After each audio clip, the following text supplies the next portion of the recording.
அப்போ ஒவ்வொரு பாவகத்துக்கும் இப்போ 3ஆம் இடங்கிற இளைய சகோதரம், அதுக்கு பாக்கியாதிபதி கெட்டு போயிட்டாரு. ஒரு ஜாதகத்தை வாங்கி கேட்குறேன், ஐயோ உங்கள் தம்பி தொழில் கூட வச்சுருந்தீங்களா? வச்சுருந்தேன், எனக்கு துரோகம் பண்ணிட்டு போயிட்டான் அப்படிங்கிறாரு. ஏன்னா 3க்கும் பாக்கியம் கெட்டு போச்சு. நான் உருவாக்கி விட்டேன், அவன் எனக்கு மேலே போயிட்டான், சரி அவன் யோகம் போச்சு அப்படிங்கிறாரு. சென்ட்ரிங் ஷீட் கான்ட்ராக்டு அவங்க இண்டிவிஜுவலாக அவங்க பண்ணாங்க, தொழிலாக பண்ணாங்க. அதில் இப்போ பல கோடி ரூபா சம்பாதிச்சாங்க. இவர் ஆரம்பித்த தொழிலை அவங்க தம்பி டேக் ஓவர் பண்ணிட்டு போயிட்டார். அவர் ஜாதத்தில் 3க்கு பாக்கியம் கெட்டு போச்சு. 3 கூடையவர் 10 கூடையவர் ஒன்றா இருக்காங்க, பாக்கியாதிபதி கெட்டு போயிட்டார். அப்போ சகோதரனுடன் சேர்ந்து 3 இளைய சகோதரம் 10 தொழில் ஆரம்பித்து அதுக்கு பாக்கியம் கெட்டதுனால சகோதரனுடன் சேர்ந்து தொழில் செய்யும் பாக்கியம் ஜாதகருக்கு இல்லை. அப்போ ஒரு ஜாதகத்தில் பாக்கியஸ்தானம் தாங்க மெயின்.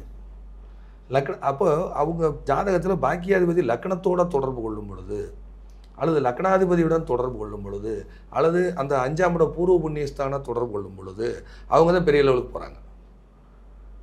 இப்போ அவர் ஜாதகத்தில் அப்படி இருக்கும். இப்போ செல்வியெல்லாம் எனக்கு தெரிஞ்சு இருக்காங்கன்னா அவர் ஜாதகத்தில் அந்த மாதிரி இருக்கும்.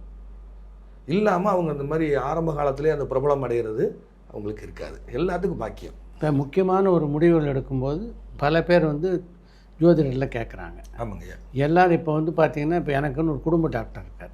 ஆமாங்கய்யா. எனக்கு எது உடம்பு சரியில்லைன்னா அவரை போய் பார்ப்போம். ஆமாங்கய்யா. குடும்ப டாக்டர் மாதிரி எல்லாரும் குடும்ப ஜோதிடர்னு ஒருத்தரையே வச்சுக்கிட்டு செயல்படுறது நல்லதா, இல்லை ஒரே நேரத்தில் 2-3 ஜோதிடர்கிட்ட சில பேர் பலன் கேட்குறாங்க, எது நல்லது? என்னை பொறுத்தவரை வந்து ஒருத்தர்கிட்ட பார்க்குறது, தொடர்ந்து பார்க்குறது ஒருத்தரை மாற்றிக்கவே மாட்டாங்க. அவங்கள தான் பிடிக்கும்.